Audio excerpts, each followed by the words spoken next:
میں سے ایک اہم بات یہ بیان کی ہے کہ مومنوں کی یہ نشانی ہے کہ والذین ہم عن اللغو معرضون، فرمایا وہ لوگ بے معنی اور فضول چیزوں سے پرہیز کرتے ہیں، لغویات سے، فضولیات سے، بے مقصد کاموں سے اپنے آپ کو بچا کے رکھتے ہیں۔ یہ مومن کی شان ہے۔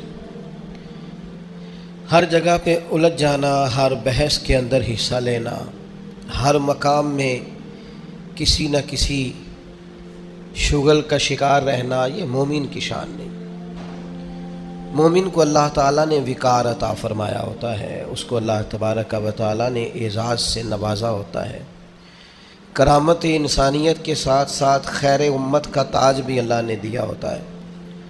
مومن بڑی فضیلت والی باشعور قوم ہے، وہ لغویات، فضولیات، بے مقصد اور بے معنی چیزوں میں الجھ کر اپنی زندگی کو ضائع نہیں کرتے۔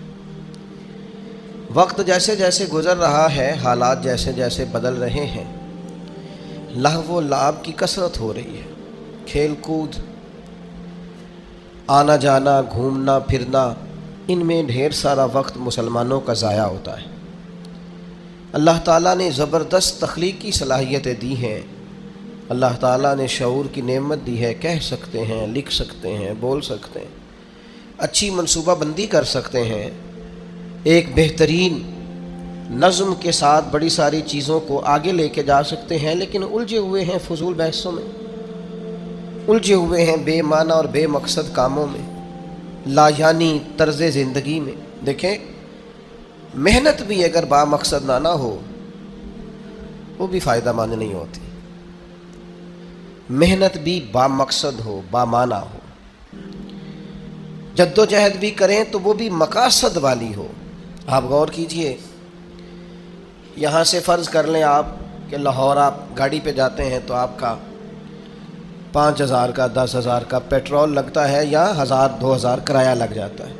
اب ایک شخص کہتا ہے جی میں اس طرح کروں گا کہ پیدل میں نے جانا ہے لاہور اور میں کرایہ بچاؤں گا، تو چلا گیا پیدل، 2,000 اس کا بچ گیا، لیکن اب چونکہ پیدل گیا ہے اور پیدل آیا ہے، بیمار ہو گیا ہے، جو ضروری کام اس نے کرنے تھے تھکاوٹ کی وجہ سے وہ نہیں ہو سکے، اور جو اس نے وقت ضائع کیا آنے جانے میں، اس میں کتنا کام ہو سکتا تھا۔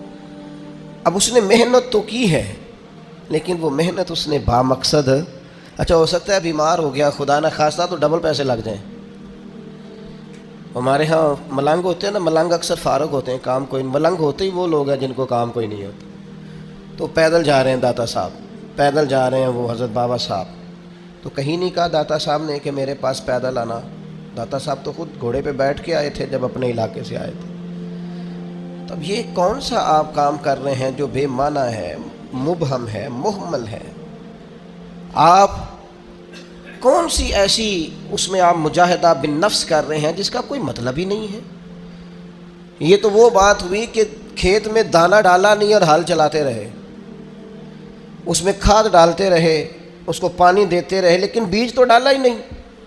جب تک آپ بیج نہیں ڈالیں گے تو کیا حاصل کرنا چاہتے ہیں آپ کھیت سے؟ حصول کیا ہے آپ کا، مقصد کیا ہے؟ اچھی طرح اس بات کو سمجھ لیں کہ محنت بھی با مقصد ہو، بے مقصد بلا وجہ کی، وہ کیا کہتے ہیں پنجابی میں کہ آپ مدھانی پانی میں ڈالیں گے تو مکھن نکل آئے گا، اس کے لیے دودھ چاہیے، فقط دودھ نہ ہو، دودھ بھی کسی شخص نے جما رکھا ہو، دہی بنا ہوا ہو، پھر آپ اس کے اندر محنت کریں گے تو مکھن نصیب ہوگا۔ بلا وجہ کی مشقتیں کر رہے ہیں، بغیر کسی سبب کے جد وہ جا رہے ہیں 100 کلومیٹر کا 200 کلومیٹر کا سفر کر کے، مقصد کیا ہے؟ 2 تصویریں لینی ہیں۔ وہ مقصد حیات ہے میرے بھائی، وہ سفر کیا ہے گھوم کے، اور وہ کہاں چلے گئے اور جا کے واپس لوٹ کے آئے، تو نتیجہ کیا ہے؟ ہم جی گھومنے گئے تھے، مبہم اور بے معنی۔ بنی اسرائیل کے جو جرم تھے نا، ان میں ایک جرم قرآن مجید نے ان کا یہ بیان کیا ہے کہ بہت سوال کرتے تھے، بہت بحث کرتے تھے۔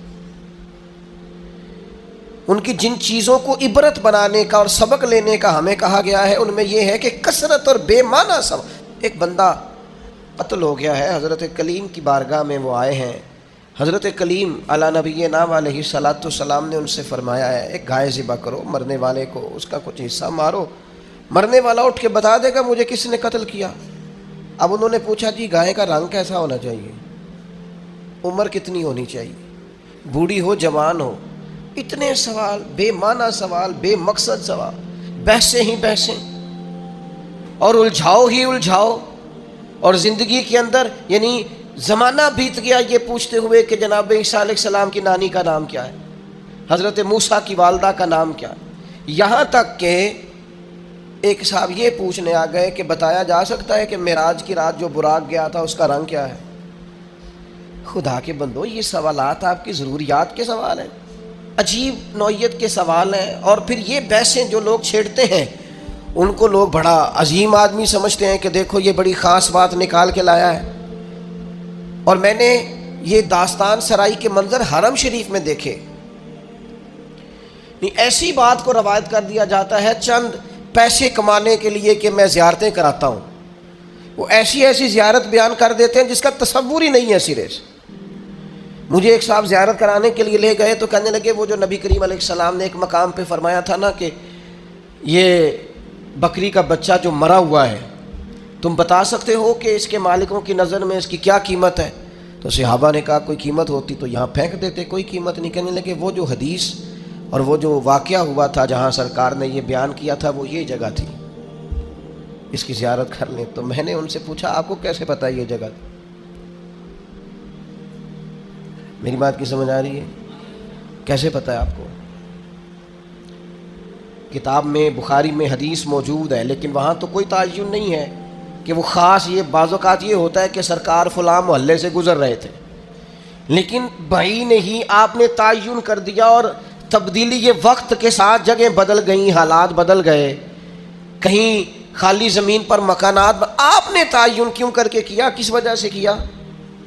ایک نئی بات جڑنے کے لیے؟ اسلام دنیا میں صرف بحث کرنے کے لیے آیا ہے؟ آپ روز ایک نئی بحث کریں گے، روز ایک نئی کہانی بنائیں گے، روز ایک آپ عنوان بنائیں گے جس پر مجادلہ ہو، مکالمہ ہو، مناظرہ ہو۔ دین کے اخلاقی پہلو اور جو عمل کے لیے دین دنیا میں آیا تھا اس پر عمل کب کرنا؟ فضول قسم کی ابحاث میں وقت ضائع ہوتا ہے اور ہم بڑے مزہ لے لے کے، لطف لے لے کے ان چیزوں کو سنتے ہیں، غور کرتے ہیں۔ عزیز بھائی سنو اللہ کے حبیب نے کیا فرمایا۔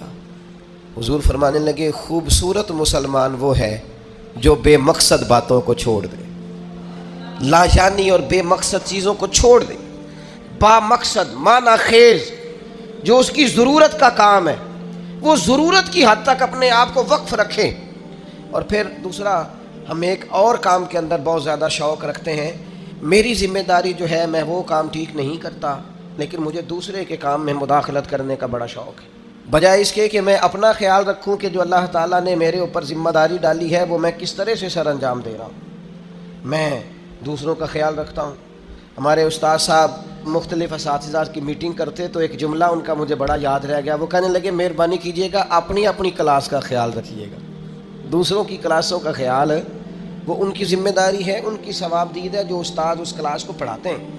اپنی ذمہ داری، اپنی ڈیوٹی۔ میں آپ سے عرض کرتا ہوں اگر ہمارے ہاں مزاج مداخلت کا نہ ہوتا، ہمارے ہاں اپنی ڈیوٹیاں اپنے حساب میں اپنے دائرہ کار میں رہ کے کرنے کا مزاج ہوتا، بہت سارے کام صحیح ہو رہے ہوتے، لیکن یہاں ہر شخص کو اجازت ہے وہ ہر کام کرتا ہے۔ آپ بیمار ہو جائیں، لوگ تیمارداری کرنے آئیں گے، جتنے لوگ پتہ لینے آئیں گے سارے ایک ایک نسخہ بھی بتا کے جائیں گے، یہ کھا لیں اس سے مجھے فائدہ ہوا تھا۔ حالانکہ آپ کسی اسپیشلسٹ ڈاکٹر کے پاس جاتے ہیں، آپ کہتے ہیں میں بیمار ہوں، تو وہ پہلے آپ کا بلڈ پریشر دیکھتا ہے، پھر ایک کونے میں وہ لکھتا ہے کہ آپ کو شوگر تو نہیں، پھر آپ کا وزن پوچھتا ہے، عمر پوچھتا ہے۔ اس تقاضے کی روشنی میں ان ساری چیزوں کو دیکھ کر نسخہ تیار کرتا ہے، لیکن وہ جو آپ کے لیے چاروں مغز بنا کے لایا اس نے کچھ بھی نہیں پوچھا کہ بھئی آپ کو شوگر تو نہیں، بلڈ پریشر تو نہیں، یہ والا مرض تو نہیں، لے آیا ہے۔ چونکہ ہر بندے کو حکیم بننے کا شوق ہے، اسی طرح ہر آدمی کو دینی مسئلہ بیان کرنے کا شوق ہے۔ اس نے کوئی 4 کتابیں بھی نہیں پڑھی، وہ ضروریات سے بھی آگاہ نہیں، اسے نہیں پتا کہ دین کے مختلف پہلوؤں کا عنوان کیا ہے۔ کسی استاد کے پاس وہ نہیں بیٹھا 4 باتیں کہیں سے سن لی ہیں اور 4 چیزیں کہیں سے اس نے دیکھ لی ہیں تو وہ بہت بڑا جناب دائی بن کے وہ کام کر رہا ہے۔ تو اپنا کام جو ہے اس کو صحیح کر کے اگر کیا جائے، اگر ٹھیک کر کے کیا جائے اپنے دائرہ کار کے اندر، آپ یقین کریں بندے کو مزہ آتا ہے کام کرنے میں۔ حضرت معاویہ بن خدیج رضی اللہ تعالیٰ عنہ ایک صحابی ہیں، وہ کہتے ہیں سیدنا عمر فاروق رضی اللہ تعالیٰ عنہ نے اپنے زبانہ مبارکہ میں مجھے ایک مہم کے لیے بھیجا تھا، تو وہ ماحول کچھ اس طرح کا بنا ہوا تھا کہ شدید انتظار تھا کہ بنا کیا۔ تو آج کل کا تو دور تھا نہیں کہ فوراً آپ کسی چیز کو لائیو دیکھ لیں یا واٹس ایپ پہ فوراً آپ کو میسج کر دی، دور سے آنا ہے اور آ کر ہی کسی نے پیغام دینا۔ تو ابن خدیج رضی اللہ تعالیٰ عنہ کا بڑا انتظار تھا جناب عمر کو۔ فرماتے میں دوپہر کے وقت خبر لے کے مدینہ طیبہ میں آیا، چلچلاتی دھوپ تھی، گرمی کا موسم تھا اور رواج بھی تھا دوپہر کا کھانا کھا کے لوگ آرام کرتے ہیں۔ بعد ظہر میں پہنچا، اکثر دروازوں کے کیواڑ میں نے بند دیکھے، تو میں نے کہا کہ عصر کے بعد جناب عمر کو پیغام دوں گا کہ اللہ نے فتح دے دی۔ فرماتے ہیں کہ بعد عصر میری ملاقات ہوئی تو جناب عمر تو نماز کا سلام پھیرتے ہی پوچھنے لگے، او یار اللہ تیرا بھلا کرے، میں تو تھک گیا تیرا انتظار کر کر کے، کیا نتیجہ نکلا؟ اللہ نے کامیابی دی؟ تو فرماتے ہیں میں نے فوراً کہا حضور اللہ کا شکر ہے، اللہ نے اپنے فضل سے مسلمانوں کو کامیابی دی۔ حضرت عمر کہنے لگے کہ جو رستہ ہے وہ بھی مجھے معلوم ہے اور جنگ کا دورانیہ بھی معلوم ہے، تو آپ دیر سے کیوں آئے؟ میں بے چین تھا۔ حضرت معاویہ بن خدیج رضی اللہ تعالیٰ عنہ عرض کرنے لگے حضور میں تو آ گیا تھا ظہر کے بعد، لیکن اس خیال سے کہ آپ سو رہے ہوں گے، اس خیال سے کہ آپ آرام فرما ہوں گے، میں نہیں آیا کہ عصر کے بعد مسجد میں ملاقات ہوگی تو میں بتا دوں گا۔ تو یہ جناب عمر کا طرز ہے، یہ وہ لوگ ہیں جن کا وجود اس طرح کا تھا کہ ہر چیز میں ٹھہراؤ تھا۔ حضرت عمر فرمانے لگے سویا کرتا تھا میں،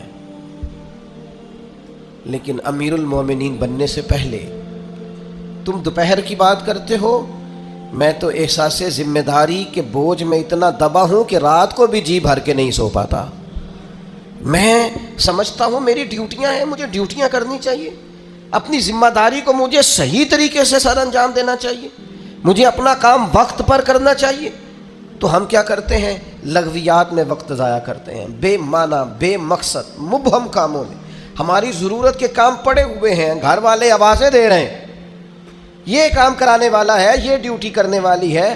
ہم جس جگہ جس ادارے کے کسی جگہ ملازم ہیں، ڈیوٹی کرتے ہیں، وہاں چیزیں منہ چڑھا رہی ہیں کہ یہ کام ابھی ہونے والا ہے، یہ ہونے والا، لیکن ہمیں باقی ساری دنیا کا پتہ ہے، باقی سارے معاملات کا ہمیں پتہ ہے۔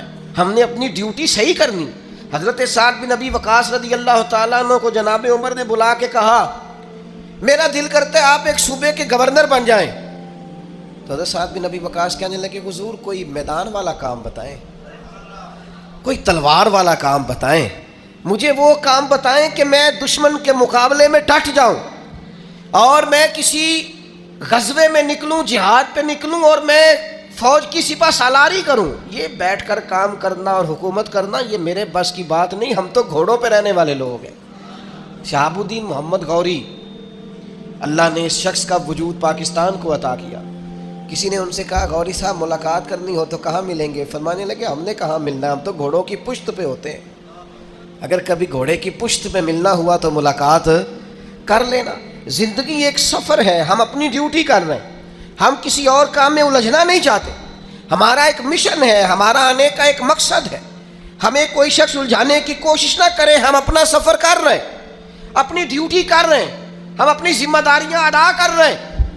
ہم ڈیوٹیاں ہی نہیں کرتے، کوئی مقصد ہی نہیں ہے، کوئی کرنے کو کام ہی نہیں ہے، بس وہ یہ کہ کوئی لاؤبالی سا کام مل جائے، کوئی اچانک چکر چل جائے مشہور ہونے کا، کوئی اچانک سلسلہ چل جائے کو کسی طریقے سے آگے نکلنے کا، کوئی سبب لگ جائے، کہیں دو جگہ پہ نام ہمارا بھی آ جائے، بے معنی کام ہے بھائی، بے مقصد ہے۔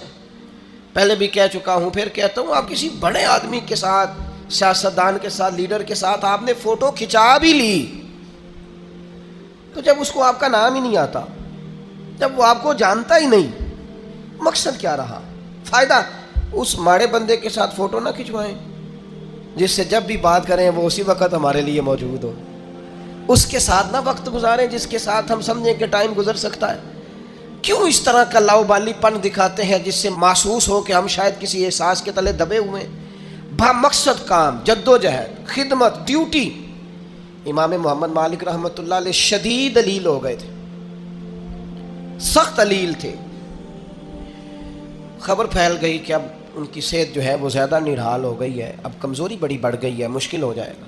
تو چونکہ وہ فقیہ تھے، فقیہ جو ہوتے ہیں وہ مسائل میں کتاب و سنت کو سامنے رکھ کے اس پہ تفکر کرتے رہتے ہیں، تفکر ہر وقت غور کرتے ہیں۔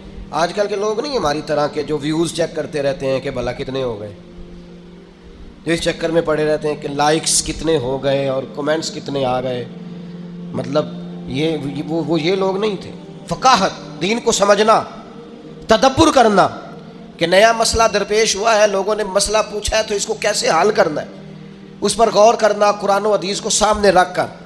اور وہ فرمایا کرتے تھے کہ میں نے جب بھی کوئی آیت پڑھی ہے نا، پہلے بھی پڑھی ہوئی تھی، دوبارہ پڑھی ہے تو ایک نیا معنی ہی اللہ نے مجھے عطا فرمایا، ایک نیا سبق ملا ہے، اس سے ایک نئی چیز میں نے۔ تو امام مالک کا لوگوں تک یہ بات پہنچی کہ وہ بیمار ہیں اور شدید بیمار ہیں، علیل ہیں اور بڑے ہی علیل ہیں۔ ان کے ایک شاگرد تھے پرانے، وہ دور سے تیمارداری کرنے آئے۔ کہتے ہیں جب مجھے اجازت دی گئی ان کے اہل خانہ کی طرف سے، ان کے کمرے میں پہنچایا گیا تو امام صاحب بے ہوش تھے، تیز بخار تھا۔ میں نے جا کے سلام لی، 2-4 باتیں کی تو امام صاحب بیدار ہوئے۔ تیز بخار تھا، ہاتھ اٹھاتے تھے تو ہاتھ کانپتا تھا، اور نکاہت تھی، اور گھر والے مجھے ان کے بچے، ان کے پوتے بتا رہے تھے کہ کئی دنوں سے کھانا پینا حضرت نے بہت کم کر دیا۔ لیکن فرماتے ہیں اسی وقت یہ آنکھیں کھول کے کہنے لگے یار شکر ہے اللہ کہ تم آئے ہو، میں ڈھونڈ رہا تھا کہ کوئی عالم دین مل جائے، ایک فقہی جزئیے میں الجھ گیا ہوں۔ یہ پوچھنا تھا کہ فلاں حد جب بندہ کرتا ہے اس کے بعد صحیح جو ہے وہ سواری پہ کرنی چاہیے یا پیدل کرنی چاہیے؟ سواری پہ افضل ہے کہ میں اس مسئلے میں الجھا ہوا ہوں، ذرا تھوڑا آنا، یہ دلائل ہیں، یہ دلائل ہیں، یہ فلاں نے لکھا ہے، یہ فلاں نے لکھا ہے، ذرا استنباط کار اس سے مسئلہ کیا ہے؟ تو شاگرد بڑے نکمے ہوتے ہیں کئی، ذرا تھوڑا سا جان چھڑاتا ہوں کہ کسی طریقے سے یہ کیا لوگ ہیں کہ آخری ہجکیاں چل رہی ہیں اور ابھی امت کو مسائل نکال نکال کے دے رہے ہیں۔ فرماتے ہیں میں دلیلیں دینے لگا تو امام صاحب میری دلیلیں توڑنے لگے، کہنے لگے نہیں تیری بات تو ٹھیک ہے پر فلاں جگہ یہ بھی تو لکھا ہے نا۔ میں نے پھر دلیل دی کہ وہ تو ٹھیک ہے پر فرمایا امام کا اس پر یہ قول بھی تو موجود ہے۔ فرماتے ہیں کتنی دیر علمی گفتگو ہوتی رہی، پھر وہ تھک گئے اور لیٹ گئے تو میں نے کہا آپ آرام کریں، مجھے اجازت دیں۔ کہتے ہیں ابھی میں ان کی گلی کے کونے پہ آیا تھا کہ ان کے بیٹے کے رونے کی آواز آئی، اور میں دوڑ کر پلٹ کر آیا تو اس نے کہا قربان جاؤں اس شخص پر جس کی ساری زندگی قرآن و حدیث میں غور کرتے گزر گئی، یہ دیکھو آخری ہج کی بھی لی ہے تو رسول اللہ کا دین سمجھتے ہوئے لی۔ آپ گئے ہیں تو امام صاحب کا لے سجنا سا توڑ نبھائی، ایسی جان بھی دتی تے رات تیرے، آخری دم تک دین پر غور، کتاب و سنت سے رشتہ۔ مشن والے لوگوں نے کام کیا۔ حضرت عمر کو شہید کیا گیا تھا خنجر کے ساتھ، اور وہ زہر میں بجھایا کرتے تھے خنجر، کتنے کتنے ہفتے زہر کے اندر خنجر وہ پورے طور پر چھری کو لگ جاتا تھا۔ وہ اس کا وجہ یہ لکھی ہے کتابوں میں کہ وہ خنجر جب مارتے تھے نا تو زہر میں بھگو رکھا ہوتا تھا بڑا بڑا عرصہ، اگر وہ خنجر کے زخم سے بندہ بچ بھی جاتا تھا تو اندر زہر اتر جاتا تھا جو خنجر کے ساتھ لگا ہوتا، اس سے بچ نہیں پاتا تھا۔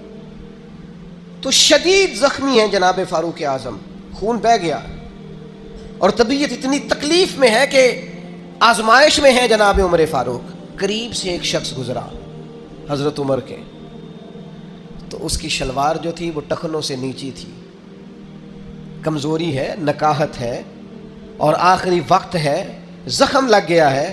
صحیح بخاری میں یہ حدیث موجود ہے۔ جیسے ہی وہ حضرت عمر کے پاس سے گزرا، حضرت عمر فرمانے لگے یار یہ ٹخنوں سے اونچی کر لو، یہی میرے نبی کا حکم ہے، اس کو ذرا اونچا کر لو ٹخنوں سے، یہ حضور کا طریقہ ہے۔ آخری وقت تک، آخر تک مشن پر کام۔ ہمارا کیا حال ہے؟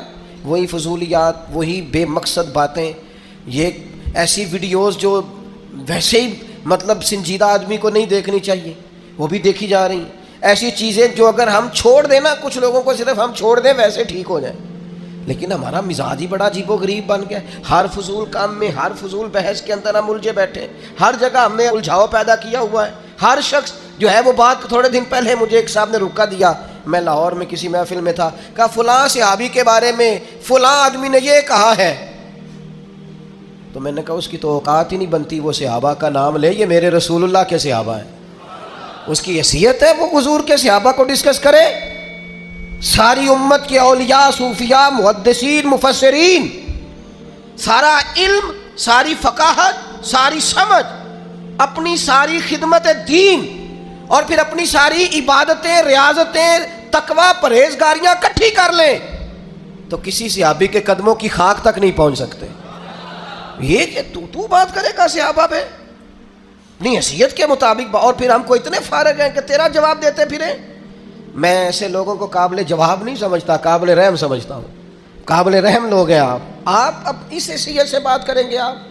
آپ کو یہ زیب نہیں دیتا، اور نہ ہمارے پاس اتنا فضول وقت ہے کہ اس کی بات دیکھیں، اس کی بات دیکھیں. بڑے کام ہیں کرنے والے، بڑی ذمہ داریاں ہیں، بڑی ڈیوٹیاں ہیں، بڑی ساری جو ہے وہ خیال کرنا ہے ہم نے زندگی میں. تو اس لیے اپنی زندگی کو لغویات سے، فضولیات سے، غیر ضروری باتوں سے اپنے کام کو بچائیں اور وہ والا کام کریں. حضرت امام مسلم رحمۃ اللہ علیہ نے مسلم شریف لکھی ہے، تو اس طرح نہیں لکھی جس طرح آج کل لوگ کتابیں لکھ کے مصنف بنتے ہیں کہ لائبریری میں بیٹھے تو بہت ساری کتابیں ان کے پاس پڑھی ہیں، تو ایک نیا مقالہ وہ تیار کرنا چاہتے تھے، مختلف دلائل اکٹھے کیے تو ایک نیا عنوان. اس طرح نہیں لکھی. یہ جب احادیث کی کتابیں وہ لکھتے تھے تو دور دراز کا سفر کرتے تھے، راویان سے ملاقات کرتے تھے اور پھر اس سے پوچھتے تھے تو نے کس سے سنی ہے، پھر اس شخص سے جا کے تصدیق کرتے اور وہاں جا کے معلوم کرتے. اگر گزر گیا ہوتا کہ یہ شخص وہاں، وہ محنت کرنے والے لوگ تھے. تو ایک وقت امام مسلم رحمۃ اللہ علیہ پہ وہ بھی آیا تھا کہ امام صاحب نے سالن اور روٹی کھانی چھوڑ دی تھی، صرف کھجور کھاتے تھے. وہ فرماتے تھے سالن اور روٹی جب کھاتا ہوں تو کتاب سے نظر ہٹتی ہے، لقمہ توڑنا پڑتا ہے اور سالن سے لگانا پڑتا ہے، تو میرے پاس ٹائم کم ہے، میں نے محبوب کی حدیثیں جمع کر کے امت کو دینی ہے، لہٰذا کھجور منہ میں رکھ لیتا ہوں، چباتا رہتا ہوں اور رسول اللہ کی حدیث پڑھاتا رہتا ہوں. اتنا ٹائم نہیں ہے، اتنا وقت نہیں ہے، اتنا ٹائم نہیں.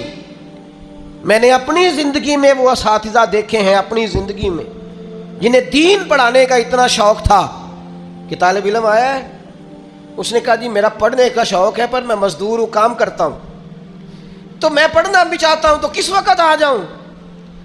تو استاد صاحب فرمانے لگے جڑے ویلے تو آ جائیں گا میں تینوں اس ویلے ہی پڑھا داں گا.